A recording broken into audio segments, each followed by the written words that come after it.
అనుదినమన్న శ్రోతలకు మన ప్రభువును రక్షకుడై ఉన్న యేసుక్రీస్తు యొక్క సరిసాటి లేని మహా గొప్ప పరిశుద్ధమైన నామమునందు శుభములు. నేడు 2025 సంవత్సరము మార్చి మాసము 15వ తారీఖు శనివారం నాటి ధ్యానాంశము, చేతులను ఉంచెదరు. మార్క్స్ వార్త 16వ అధ్యాయము 18వ వచనమందు, రోగుల మీద చేతులు ఉంచినప్పుడు వారు స్వస్థత నొందుదురు. దైవిక స్వస్థతను, ఆరోగ్యమును పొందుకున్నట్టుకు బైబిల్ గ్రంథము అనేక విధములైన పద్ధతులను చెప్పుచున్నది. క్రీస్తుని నామము, వాగ్దానపు వచనము, క్రీస్తుని రక్తము, పరిశుద్ధాత్మనిక శక్తి, సేవకుని యొక్క ఆసక్తికరమైన ప్రార్థన, నూనెను రాసి గోజాడుట మొదలగునవి అన్నీయును దైవిక స్వస్థతను, ఆరోగ్యమును తీసుకుని వచ్చుచున్నది. మరొక ప్రాముఖ్యమైన అంశము వ్యాధిగ్రస్తులపై చేతుల నుంచి ప్రార్థించుటై ఉన్నది. యేసుక్రీస్తు స్వస్థపరిచిన పలు స్థలములను గూర్చి బైబిల్ గ్రంథమునందు చదువుచున్నప్పుడంతను ఆయన కనికరించి వ్యాధిగ్రస్తులను ముట్టి స్వస్థపరచును అని వ్రాయబడి ఉండుటను చూచుచున్నాము. ఆయన యొక్క చేతులలో స్వస్థపరచు శక్తి నిండి ఉండుట చేత వ్యాధిగ్రస్తులపై ఆయన చేతులు ఉంచినప్పుడు అది విద్యుత్ వలె దిగివెళ్ళి వారిని బాగు చేసింది. కుష్ఠవ్యాధి గల వారిని జనులు ముట్టరు, అయితే యేసు ముట్టెను. సాధారణముగా కుష్ఠవ్యాధి యొక్క వ్యాధి క్రిములు సోకేటువంటి లక్షణము కలదు, అయితే యేసుని శక్తి సోకేటువంటి లక్షణము గల అట్టి వ్యాధి క్రిములను నశింపజేసి విడుదలను ఇచ్చుచున్నదై ఉన్నది. వ్యాధియే గాని క్రిములే గాని ఆయనను అధిగమించలేవు. ఆయనకు శక్తి అనున్నది వాటిని జయించింది.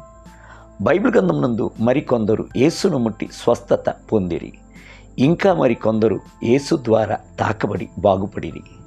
యేసు ద్వారా తాకబడి బాగుపడిన వారు చాలా అత్యధికమైన వారు, అయితే విశ్వాసంతో యేసును ముట్టి స్వస్థత పొందిన వారు మరి కొందరు మాత్రమే. రక్తస్రావం గల ఒక స్త్రీ యేసుక్రీస్తు యొక్క వస్త్రము యొక్క చెంగును ముట్టిన వెంటనే స్వస్థపరచబడెను. యేసు గుడ్డివాణిని ముట్టెను. బైబిల్ గ్రంథము సెలవిచ్చుచున్నది, అప్పుడు ఆయన వారి కన్నులను ఆయన ముట్టి, మీ నమ్మిక చొప్పున మీకు కలుగునుగాక అని చెప్పాను. మత్తయి సువార్త 9వ అధ్యాయం 29వ వచనం. యేసు కనికరపడి వారి కన్నులు ముట్టెను. వెంటనే వారు దుస్థి పొంది ఆయన వెంట వెళ్ళిరి. మత్తయి సువార్త 20వ అధ్యాయం 34వ వచనం. ఆయన యొక్క ఒక్క స్పర్శ కన్నుల యందు గల నరములను, కన్నుల యందు గల లెన్సులను, కనుగుడ్డినందు గల కనుపాపను చక్కగా పనిచేయనట్లు చేయిచున్నది. జ్వరము చేత పీడింపబడుచున్న వారిని ఆయన ముట్టెను. ఒకసారి యేసు పేతురు యొక్క ఇంటికి వెళ్ళి ఉన్నప్పుడు పేతురు యొక్క అత్త జ్వరము చేత పీడించబడి ఉండటం చూచెను.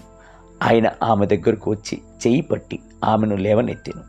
అంతటా జ్వరము ఆమెను వదిలేను గనుక ఆమె వారికి ఉపచారము చేయసాగాను. మార్క్స్ వార్త 1వ అధ్యాయం 31వ వచనం. నత్తిగల నోరు ఒక వ్యాధియా అని అనేకులు అడగవచ్చు. అది కూడా ఒక రకమైన వ్యాధి. ఒకసారి చెవుడును నత్తి నోరు గల ఒకనిని యేసుని యొద్దకు తోడుకుని వచ్చింది. యేసు వాణ్ణి ముట్టినప్పుడు వెంటనే వాని చెవులు తెరవబడెను. వాని నాలుక నరము సడలి వాడు తేటగా మాట్లాడుచుండెను. మార్క్స్ వార్త 7వ అధ్యాయం 35వ వచనం. యేసు చేత తాకబడిన అందరూ దైవిక స్వస్థతను పొందుకునేది. దేవుని బిడ్డలారా, అట్టి దైవిక స్పర్శ మీపైన కూడా దిగి వచ్చునుగాక. నేటి ధ్యానమునకై యేసు వారి యొద్దకు వచ్చి వారిని ముట్టి, లేండి భయపకుడని చెప్పాను. మత్తయి సువార్త 17వ అధ్యాయం 7వ వచనం. నేటి వేద పఠనము ఉదయం ద్వితీయోపదేశ కాండము 26 మరియు 27 అధ్యాయములు, సాయంత్రం మార్క్స్ వార్త 14వ అధ్యాయం 27 మొదలుకొని 53 వచనములు. ప్రభు మిమ్ములను దీవించునుగాక. ఆమేన్.